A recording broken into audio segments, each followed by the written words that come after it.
Yo, what's going on, everyone, and welcome to the Power Sports Network. I'm your host, Jackson Powers, and for the first time in the 2024 season, I get to talk about an Indianapolis Colts victory, because yesterday, the Indianapolis Colts played against the Chicago Bears, and they got the victory, winning 21-16 in a very ugly game, but we won.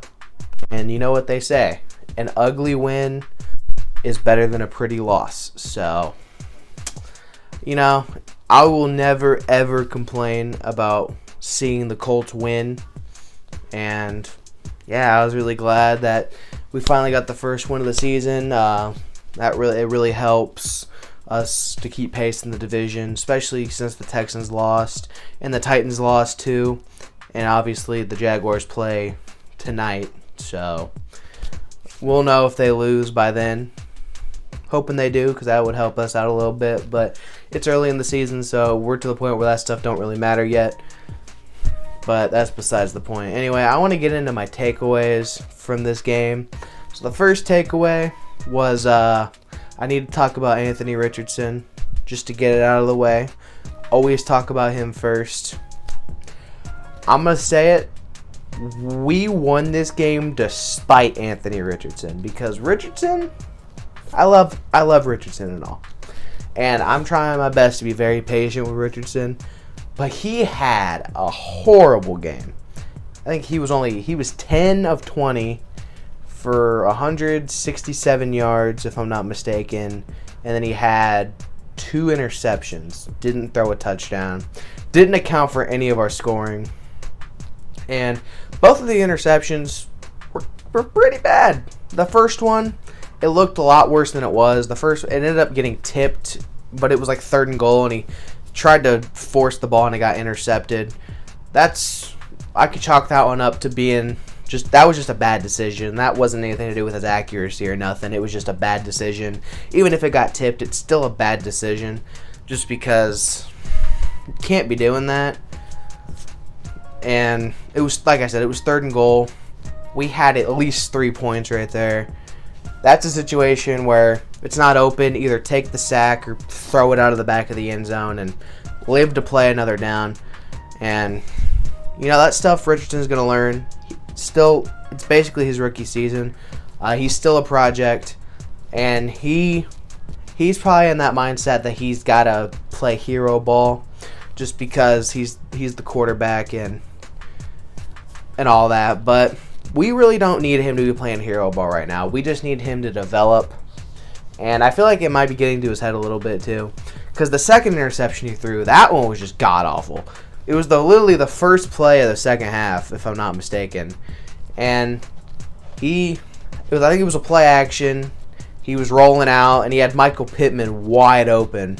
And he overthrew him by like 10 yards, and I got intercepted. So, you just can't have that. But, I know we can all say a lot of mean stuff about him in the heat of the moment, like while it's happening. I'm guilty of it too. I was not being the nicest Richardson fan, especially after that second interception. That one was hard to defend, but that's fine. During the game, you can have your moments, but after the game's over with and you realize, okay, he's still developing, he's still a project. And it's not been pretty this season. Through the first 3 games, it's not been pretty. He is last in the NFL in completion percentage. He has the worst completion percentage out of everybody in the NFL. Now, it's not entirely on him. His receivers have not been helping him out whatsoever. There's been so many drops. It's been unbelievable. But that really only accounts for I'd say 40% of it. Because the other 60 is Richardson just making bad throws and bad decisions. He's got to be better than that. Because, he's thrown 6 interceptions over the first 3 weeks.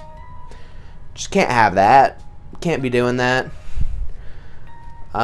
He's only thrown 3 touchdowns. So, but like I said, he's a project. This was gonna happen eventually. He had some good moments last season. If he would have stayed healthy all of last season, this would have still happened. That's what a lot of these Colts fans aren't realizing. And we were spoiled. We were spoiled with Peyton Manning and Andrew Luck back-to-back. And honestly, most of the Colts fans that bitch about Richardson were not around when Peyton Manning was a rookie. Like myself, I was not born when Manning was a rookie. I was born in 2002. Manning was a rookie well before then. So I wasn't around for that either, but I know Manning was not good his rookie year. And I was around for Andrew Luck. Andrew Luck, statistically, he wasn't great his rookie year, but he was really good. He won games. He was just phenomenal. And then now we're here with Richardson, and this is what happens when you take a project guy. You got to be able to be patient with him and just let him develop and work over time. And like I said, it's okay in the heat of the moment to be upset with something he did during the game, but after the game's over, you need to sit down and realize he's still basically a rookie, and he's got to take this time and develop. I mean, look at a guy like Josh Allen, for example. Josh Allen was horrible his first couple seasons. He looked a lot like Anthony Richardson has looked this season. Was just not good, but he showed a lot of flashes. That's the vibes I get from Anthony Richardson. I feel like maybe the rest of this season and then next season would be a very, very good display. But at the same time, you got to think, like, if we're getting to a point in the season where we're starting to string together wins and Richardson's playing poorly, and Richardson starts costing us games when we're in a playoff push or something like that, you got to start thinking about maybe putting Joe Flacco in there. But I'm not going to say all that right now because we don't want to kill Richardson's confidence, but I'm just saying that's something you got to think about because Richardson, obviously, he's growing. He's learning the game still. You got to let him make those mistakes. But if we start stringing together wins and we get into a playoff push and Richardson starts costing us games, you might have to turn to Joe Flacco for experience just in case. Only if we get to that position. We're still a long way to go. But it's just something to think about. I don't want to turn away from Richardson. I love Anthony Richardson. And I think we should keep him. I'm on the Richardson hype train still. He needs to grow and develop, but it's just something to think about. And not saying we should do it. It's just something to think about. So that's enough about Anthony Richardson. I do want to talk about the rest of the offense, mainly Jonathan Taylor. I got his jersey on. Jonathan Taylor had a very good game. He had over 20 carries. He had 110 yards, and he had 2 touchdowns. He also had 25 yards through the air. So Jonathan Taylor single-handedly carried our offense yesterday. Trey Sermon, he did pretty decent too. He had a touchdown run. One of the best team plays I've ever seen was Trey Sermon had the ball. He looked dead to rights, and then they just pushed him into the end zone, and that was a touchdown. That really went a long way with us winning. Like I said, Jonathan Taylor had 2 touchdowns, over 100 yards rushing. He looked really good. And Jonathan Taylor, he's really, at least in the last 2 weeks, he's looked like 2021 Jonathan Taylor. And we're going to need that. If we're going to be trying to develop Anthony Richardson, having a really good run game is going to help that because even when Richardson plays bad, you're still going to have a way to run your offense because Jonathan Taylor is going to be able to... Jonathan Taylor has the ability to carry an offense because he did it in 2021 with Carson Wentz. He can do it with Anthony Richardson. Plus, we really need to try and get Richardson in the run game a lot more because when Richardson is running the ball well, that's usually when he passes the ball better because the defense just doesn't know what to think. But like I said, we won. Can't really complain about nothing. Just say there is a lot to still work on. I was pretty happy with watching that game. Like I said, it wasn't because of Anthony Richardson. He didn't play that good. But that shit's going to happen. He's a project quarterback once again. But Jonathan Taylor, if he could play like this on a week-to-week basis, we're going to have chances in winning these games. So that's really all I got to say about that. Jonathan Taylor looked really good. I want to talk about our defense. The defense, they really stepped up yesterday. They played phenomenal. The concern all week was not being able to stop the run. In this game, we only allowed 63 rushing yards. I'm pretty sure it was 63. If not, it was around there. And they looked really good. They did what they needed to do. Obviously, Caleb Williams, he had a lot of yards passing. He had over 300 yards. But he also threw the ball 52 times. So that's what we need to be doing And Gus Bradley, he called a much better game than usual.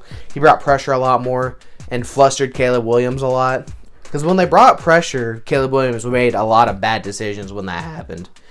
And I can't talk about the defense without talking about Jalen Jones. Jalen Jones, I was not familiar with your game. Jalen Jones easily had the best game of his career up to this point. He had 2 interceptions.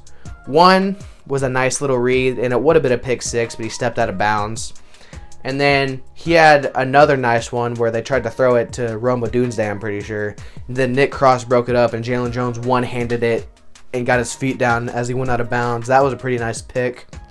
And I don't know how much of this was just the Bears being bad or us getting our shit together, because both are a very high possibility. But I was really happy with how the defense played. The defense is a big reason why we won, because we scored 2 of our touchdowns off of turnovers. So we forced 3 turnovers. Latu got his first career sack, and it was a strip sack against a familiar foe too, because he played against Caleb Williams twice in college, and he had 3 sacks across both those games. It was actually 3.5 sacks. So it was nice to see Latu get involved. Taven Bryan had a sack. That was probably the most shocking thing I've ever seen, because he's just not been good for us, but he had a sack, so we will forgive it. And then, yeah, just the defense looked way better. You know, in the fourth quarter, the Bears got some stuff going. They scored 2 touchdowns in the fourth quarter, but we were playing soft coverage. We were playing prevent, just trying to give them easy yards so they would milk the clock down. And the offense, they scored when they needed to. Jonathan Taylor did his thing. And yeah, this is what I expected out of the Colts coming into the season. I expected really good defense and a really good run game. The first 2 weeks, we didn't really see that. This week, we did. But like I said, I don't know how much of that was just because the Bears' offense is not that good and their offensive line's kind of bad. But I mean, I thought Caleb Williams played decently. He had a bunch of yards, but a lot of those came in the second half, in the fourth quarter, when we were playing with the lead and just playing soft coverage. Not to discredit it or nothing, but you know, Caleb Williams, he looked good. I will say that he did look good. So yeah, that's all I don't know what I'm doing with my arms here. That's really all I got. I was really happy with how the team played. They looked, like I said, this was the Colts team I expected. Since we did win, I'm going to give out my first game MVP of the season. And it's a toss-up because there's 2 players that deserve it. And honestly, I think they're both going to get it. So we're going to do co-game MVPs. Jonathan Taylor and Jalen Jones both deserve game MVP because Jonathan Taylor, like I said, without Jonathan Taylor, we don't win this game. Without Jalen Jones, 2 interceptions, we don't win this game. So, yeah. Next week, we got the Pittsburgh Steelers.